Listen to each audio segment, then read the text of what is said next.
Hello student, कैसे हो आप लोग। आई थिंक आप लोग सब अच्छे होंगे। 10th क्लास के बच्चे का कुछ डिमांड आया था, ठीक है, कि सर कुछ ब्लड्स के बारे में एक्स्ट्रा नॉलेज दे दीजिए, एक्स्ट्रा कुछ बता दीजिए, ठीक है। उनको सर्कुलेटरी सिस्टम में कुछ प्रॉब्लम्स आ रहे थे, तो उन्हीं के बेसिस पर मैं आपको आज सर्कुलेटरी सिस्टम का ब्लड के बारे में आपको कुछ बताने जा रहा हूँ, ठीक है। तो चलिए, ठीक है, देखते हैं पहले तो ब्लड होते हैं क्या। तो blood is a liquid connective tissue which are present in our body to connect each and every cell, ठीक है। ये हर बॉडी के पार्ट्स में होते हैं, ये लिक्विड कनेक्टिव टिश्यू कहलाते हैं, क्योंकि ये फ्लो करते हैं हमारे बॉडी में, ये हर एक सेल के पास जाते हैं, ठीक है, हर एक सेल को ये ट्रांसफर करते हैं, ठीक है। और इनका जो फॉर्मेशन होता है ना, ठीक है, कहलाता है क्या, इनका जो बायोलॉजिकल नेम है ना, ये कहलाता है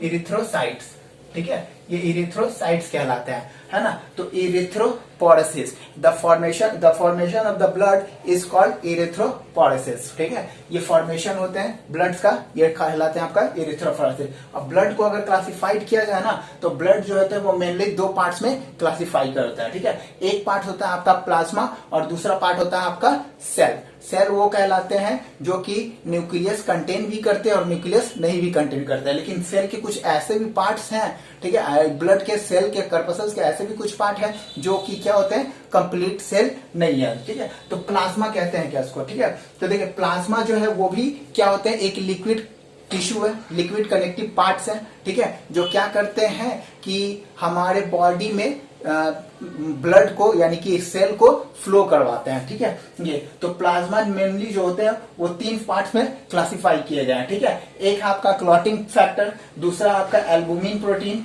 ठीक है, और तीसरा आपका ग्लोबुलिन, ठीक है, ये सब है, ठीक है। और ये प्लाज्मा में साथ में है क्या, आपका वाटर, है ना। पहले मैं आउटलाइन दे देता हूं, उसके बाद मैं डिटेल्स बताऊंगा, ठीक है। और सेल्स में आ जाते हैं क्या, आपका आरबीसी आ जाता है, प्लेटलेट्स आ जाते हैं और डब्ल्यूबीसी आ जाता है, ठीक है। और प्लेटलेट्स का ये आरबीसी का साइंटिफिक नेम क्या है, एरिथ्रोसाइट्स, ठीक है। ये अब देखो डब्ल्यूबीसी जो है वो दो पार्ट्स में कन्वर्ट किए गए, डिवाइड किए गए, a on the basis of their presence of granules, ठीक है। एक है आपका ग्रेनुअल्स और एक है आपका ए ग्रेनुअल्स। तो ग्रेनुअल्स जहां प्रेजेंट है उनको तीन पार्ट्स में क्लासिफाई किया गया, ठीक है। एक है आपका न्यूट्रोफिल, दूसरा है एस्नोफिल और तीसरा है बेसोफिल, ठीक है। उसके बाद आपका जो ए ग्रेनुअल्स है, ए ग्रेनुअल का मतलब क्या, उनके पास ग्रेनुअल्स नहीं है, ठीक है। तो वो ग्रेनुअल्स कौन से है, मोनोसाइट और लिम्फोसाइट, है ना। ये अब इनके बारे में हम लोग थोड़ा डिटेल्स पढ़ते हैं कि ये प्लाज्मा कैसे होते हैं, ठीक है, ये सब। चलिए ओके, देखते हैं ये प्लाज्मा। इसके पहले मैं आपको बता दूं, ठीक है, कि हमारे बॉडी में यानी कि ब्लड जो होता है ना, ठीक है, ये ब्लड करीब करीब एक मैच्योर ह्यूमन में, ठीक है, 5 से लेके 6 लीटर तक होते हैं, ठीक है। 5 से लेटर ये क्या होता है, मेल में और फीमेल में डिफरेंस, मतलब थोड़े थोड़े डिफरेंस होते हैं, ठीक है। मेल में अलग होते हैं, फीमेल में अलग होते हैं। इनका फॉर्मेशन जो होता है ना, वो जनरली जो होता है आपके अलग अलग साइट पे होते हैं। जैसे अगर हम लोग एम्ब्रायो में है, ठीक है, एम्ब्रायो में है तो हमारा यॉर्क सेल में होंगे, यॉर्क सैक में होंगे, ठीक है। अगर हम क्या हो जाएंगे, हमारा बोन का फॉर्मेशन हो जाएगा ना, फॉर्मेशन ऑफ बोन, ठीक है, तब ये कहां होंगे, बोन में होंगे, ठीक है, यानी कि बोन मैरो में होंगे। लेकिन इससे पहले बोन मैरो, जब बोन का फॉर्मेशन नहीं होता ना, तब कहां रहते हैं, तब हमारे लीवर में होते हैं, ठीक है। Liver when bones are not formed, ठीक है। जब बोन्स फॉर्म्ड नहीं होते तो हमारा आरबीसी का फॉर्मेशन का होता है लीवर में, लेकिन जैसे ही बोन फॉर्मेशन हो जाते हैं ना, तो वहां बोन मैरो में होने लगते हैं। और उसके बाद थोड़े से हमारा एज बड़ा होता है ना, तो उसके बाद लॉन्ग बोन मैरो में होते हैं, ठीक है, बोन मैरो में होते हैं, ठीक है। ये लॉन्ग बोन मैरो में होते हैं, है ना, ये लॉन्ग। तो इस तरह से इनका होता है। और इसमें क्या होते हैं कि सेलुलर भी होते हैं और कुछ ऐसे भी हो जो कंप्लीट सेल नहीं होते हैं, ठीक है। चलिए ओके, याद रखिएगा इनका अलग अलग है, सबका ब्लड्स का है। तो चलिए पहले हम लोग देख लेते हैं आज प्लाज्मा के बारे में, है ना। प्लाज्मा क्या क्या करते हैं, ओके, देखिए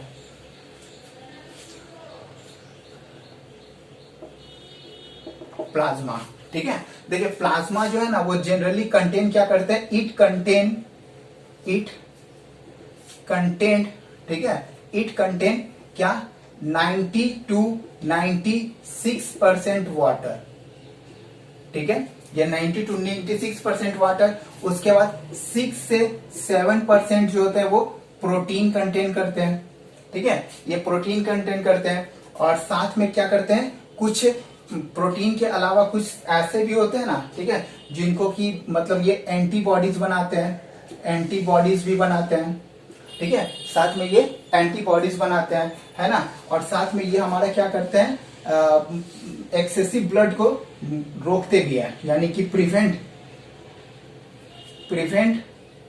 फ्रॉम एक्सेसिव ब्लड लॉसिंग, है ना। ये तो इस तरह से इनका ये फंक्शन होता है ना। अब देखिए इट प्रिवेंट करते हैं तो कौन कौन करते हैं, पहले हम लोग देख देते हैं। अगर मान के चले कि ये मेरा पूरा का पूरा जो है वो जब ब्लड है, तो हम ब्लड को 3 पार्ट में क्लासिफाई करेंगे। कब? when the human blood is centrifuged at 600 rpm then it is a coagulate, ठीक है। ये क्या होता है coagulate? तो ये 3 पार्ट्स में दिखते हैं, ठीक है, एक ऊपर वाला पार्ट्स, एक बीच वाला पार्ट और एक नीचे वाला। तो ऊपर वाला पार्ट जो होता है ना उसको बोलते हैं क्या? प्लाज्मा, ठीक है, ये प्लाज्मा हो गए, है ना, जिसको सुप्रानेंट भी बोलते हैं, सुप्रानेंट, ठीक है, ये प्लाज्मा होते हैं, है ना। ये प्लाज्मा जो होते हैं वो क्या होते हैं? लिक्विड पार्ट होते हैं और मतलब वाटरी पार्ट होते हैं, इसलिए वे ऊपर चले जाते हैं, इनका वॉल्यूम जो होता है वो कम होता है। और ये वाला पार्ट जो है ना, ठीक है, ये थीन लेयर, ठीक है, ये थीन लेयर जो है इसमें क्या होते हैं? WBC और प्लेटलेट्स होते हैं, ठीक है। और ये वाला पार्ट जो है ना, ठीक है, ये वाला पार्ट, ठीक है, ये बॉटम में होते हैं क्योंकि इनका डेंसिटी काफी ज्यादा होता है, तो ये होते हैं RBC। तो इस तरह से सेंट्रीफ्यूज करने से हम लोग तीनों पार्ट्स को आसानी से स्टडी कर सकते हैं। तो इन्हीं के बेसिस पर तो ये प्लाज्मा हो गया, है ना। तो चलिए देखिए प्लाज्मा हो गया। अब प्लाज्मा के कौन कौन से पार्ट है ना। तो पहला पार्ट, ये पहला प्लाज्मा के फर्स्ट पार्ट क्या है? ठीक है, एल्बुमिन है, एल्बुमिन, ठीक है। दूसरा आपका क्या है? ग्लोबुलिन, और तीसरा आपका क्या है? तीसरा आपका है क्लॉटिंग फैक्टर, है ना। ये 3 पार्ट में हम लोग प्लाज्मा को कंटेन करते हैं, ठीक है। तो ये प्लाज्मा का ये एल्बुमिन क्या करते हैं? It maintain the water level and osmotic pressure, ठीक है। ये क्या करते हैं कि एल्बुमिन जो है ना वो एक प्रोटीन है, ठीक है। इनका मेन फंक्शन क्या है? ये क्या करते हैं? वाटर के लेवल को मेंटेन करते हैं और साथ में ऑस्मोटिक प्रेशर को भी बैलेंस करके रखते हैं। तो as I think you know very well what is osmotic pressure, यानी कि the pressure exerted by the water on the wall of the veins, ठीक है, या जो भी ब्लड कैपिलरीज उसको कहते हैं ऑस्मोटिक प्रेशर। तो ये हो गया, है ना, ये याद रखिएगा, इस करते हैं। अब ग्लोबुलिन जो है ना, ये ग्लोबुलिन जो है ना ये बहुत इंपॉर्टेंट है क्योंकि इसको हम लोग क्या कहते हैं? ये कंटेन करते हैं क्या? गामा ग्लोबुलिन, है ना। ये गामा ग्लोबुलिन जो क्या करते हैं? हम लोगों को प्रोटेक्शन में हेल्प करते हैं, ठीक है। एक चीज याद रखिएगा क्या? इट फॉर्म्ड इम्यूनो, ठीक है, ग्लोबुलिन, ठीक है, इम्यूनोग्लोबुलिन जिसको क्या कहते हैं? जनरली नोन एज एंटीबॉडीज, ठीक है, एंटीबॉडीज, है ना। इसको जनरली क्या कहते हैं? एंटीबॉडीज कहते हैं। और as you know that what is antibody is the substance which are generated inside the body when foreign particles are enter into the body and it help to the protection, है ना। तो ये होते हैं। अब क्लॉटिंग फैक्टर में क्या होते हैं ना कि ये क्या करते हैं? ये क्लॉटिंग फैक्टर में आपका करते हैं क्या? It help in serving of blood losing, है ना। क्या करते हैं? ये ब्लड लॉसिंग जब होता है ना तो ये फैक्टर जो है वो रिलीज होते हैं और साथ में ब्लड लॉस को बचाते हैं, ठीक है। ये क्या करते हैं? सबसे इंपॉर्टेंट चीज ये ब्लड फैक्टर में क्या रहता है? इट कंटेन द प्रोथ्रॉम्बिन और थ्रोम्बिन, ठीक है, ये, और साथ में फाइब्रिनोजिन, है ना। क्या? फाइब्रिनोजिन, है ना। ये चीज कंटेन करता है। तो याद रखिएगा ये फाइब्रिनोजीन जो है ना वो बहुत इंपॉर्टेंट है, क्लॉटिंग फैक्टर है जो कि प्लाज्मा में भी मिलते हैं। तो ये प्लाज्मा का पूरा आपका डिटेल्स हो गया है ना। देखिए प्लाज्मा जो है वो ये इन सब चीजों को कंटेन करता है। प्लाज्मा 90 से 96% तक वाटर रहता है, 6 से 7% तक इसमें क्या होता है, प्रोटीन होता है, साथ में एंटीबॉडीज होते हैं, है ना, एंटीबॉडीज होते हैं, और एक आपका होता है क्या, प्रोथ्रम्बिन या थ्रोम्बिन या फाइब्रिनोजिन, ठीक है। ये बहुत इंपॉर्टेंट फैक्टर है, ये हम लोग आगे इसका पढ़ेंगे। तो ये प्लाज्मा के बारे में सारा डिटेल्स हो गया, ठीक है। अब चलिए अब चलते हैं सेल्स के बारे में, ठीक है। ये सेल्स कैसे फंक्शन करते हैं, क्योंकि सेल्स के बारे में तो जानना जरूरी है ना, चलिए ओके।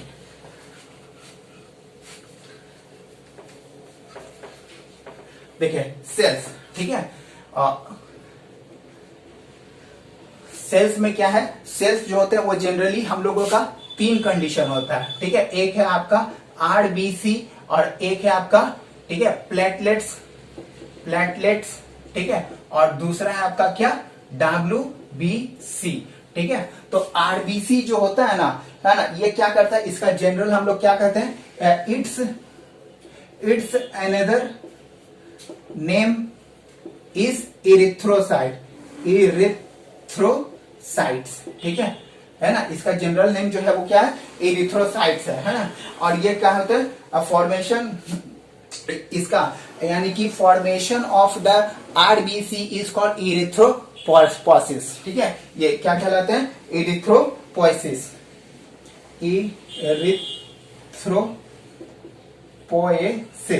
है ना। Erythropoiesis is the term which means formation of the RBC, ठीक है। याद रखिएगा यहाँ पर इरिथ्रो मीन्स होता है ब्लड, ठीक है, आप पोइसिस मीन्स होता है क्या, किसी भी चीज का फॉर्मेशन। तो ये बायोलॉजिकल हो गए, है ना। इट फाउंड, ठीक है, इरिथ्रोफोरेसिस जो होता है वो क्या होते हैं, ये मैच्योर, इट फाउंड इन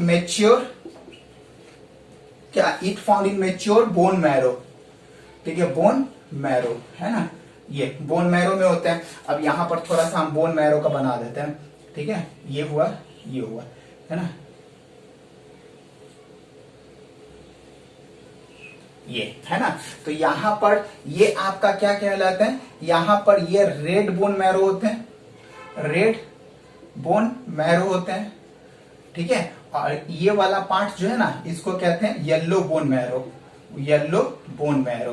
ठीक है, बोन मैरो, है ना। तो क्या होता है ना कि सबसे पहले इनका फॉर्मेशन जो होता है, मतलब कब, जब हम लोग बड़े हो जाते तब, मतलब कि जन्म ले लेते हैं ना, उसके बाद जब हमारा बोन मैच्योर हो जाता है ना, तब यहाँ पर आरबीसी का फॉर्मेशन होता है। तो ये कैसे होते हैं, देखिए सबसे पहले ये ऐसे रहते हैं, ठीक है, यहाँ पर।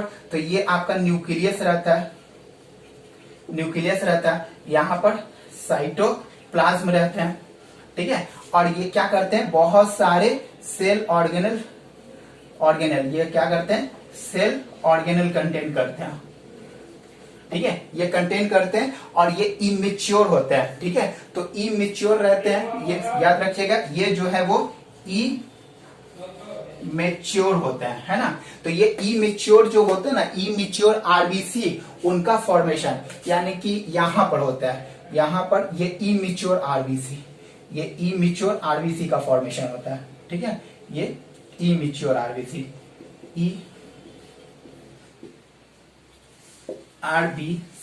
है ना। उसके बाद क्या होता है कि ये धीरे धीरे ये चेंज हो जाते हैं आपका इमेच्योर से फिर मतलब मदर कर्पस से, याद रखिएगा, ठीक है। ये प्रीक्योर्सर सेल्स कहलाते हैं, क्या कहते हैं, प्रीक्योर्सर्स, ठीक है। ये प्रीक्योर्सर्स कहलाते हैं इमेच्योर आरबीसी को। फिर उसके बाद ये क्या होते हैं, मेच्योर, मतलब पूरी तरह से मेच्योर नहीं होते हैं, इनमें भी न्यूक्लियस रहता है और सेल ऑर्गेनल भी रहते हैं, ठीक है। ये तो इसको कहते हैं क्या, ये आपका मेच्योर, यानी कि कंप्लीटली मेच्योर तो नहीं है, बट इसको मदर आरबीसी कहते हैं, ठीक है। और ये सारे ऑर्गेनल कंटेन करते हैं। लेकिन उसके बाद ये क्या होते हैं, रेड बोन मैरो में जाते हैं, यहां जाते हैं ना, तो यहां पर जाते हैं तो इनका शेप जो होता है ना, ये इनका शेप जो होता है ये इस तरह का हो जाता है, डिस्क लाइक हो जाता है, फिर उसके बाद ये ऐसे हो जाते हैं,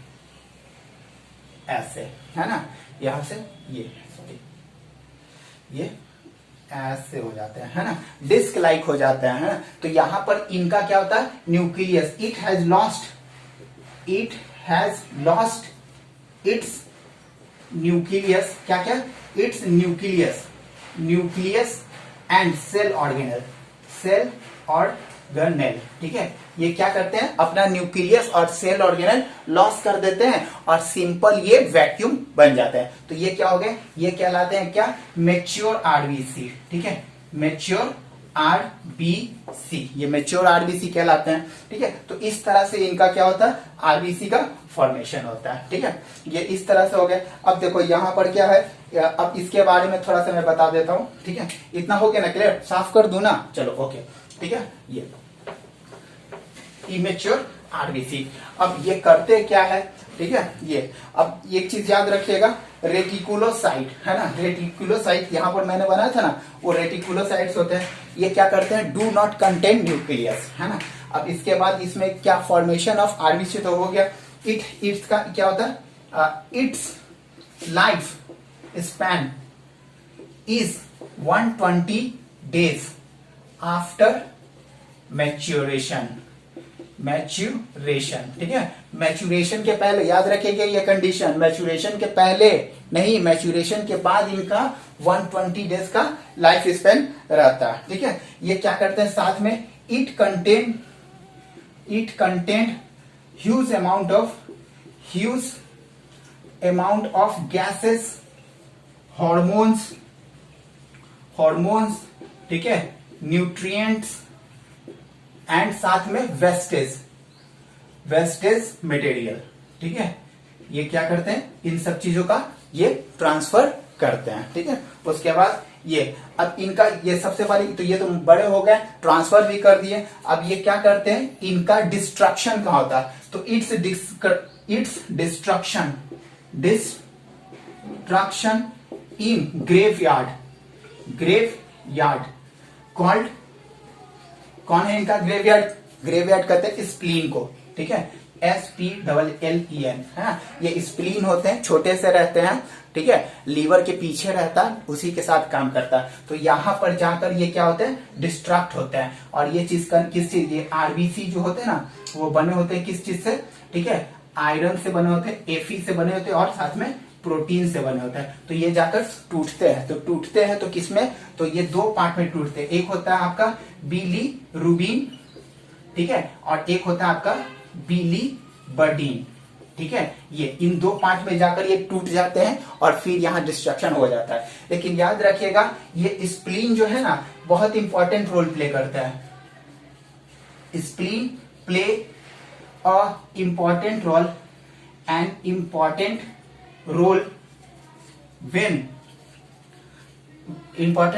इन ब्लड क्लॉटिंग, ठीक है, इन ब्लड क्लॉटिंग, ठीक है। एक्चुअली ब्लड क्लॉटिंग दो तरीके से होता है। एक ब्लड क्लॉटिंग होता है क्या, टेम्पररी ब्लड क्लॉटिंग, और एक ब्लड क्लॉटिंग होता है क्या, परमानेंट ब्लड क्लॉटिंग। तो ये स्प्लीन से जो केमिकल सिक्रीट होकर आते हैं ना, वो टेम्पररी ब्लड क्लॉटिंग करते हैं, ठीक है। ये अब देखो यहाँ पर ये हो गया स्प्लीन ऑल्सो कॉल्ड, ठीक है, इसको हम इसलिए कहते हैं लाइफ सेविंग ऑर्गेनल भी कभी कभी इसको कहा जाता है। किडनी के ऊपर एक ट्राइगोन शेप कर रहता है, ठीक है, उसको भी हम लोग लाइफ सेविंग ग्लैंड्स कहते हैं और स्प्लीन को भी कहते हैं, ठीक है। ये और इसमें याद रखिएगा क्या, हाँ, इम्प्रायो वगैरह ये सब जो होता है ना, ये सब नहीं होता है। तो ये क्लियर हो गया ना आपका।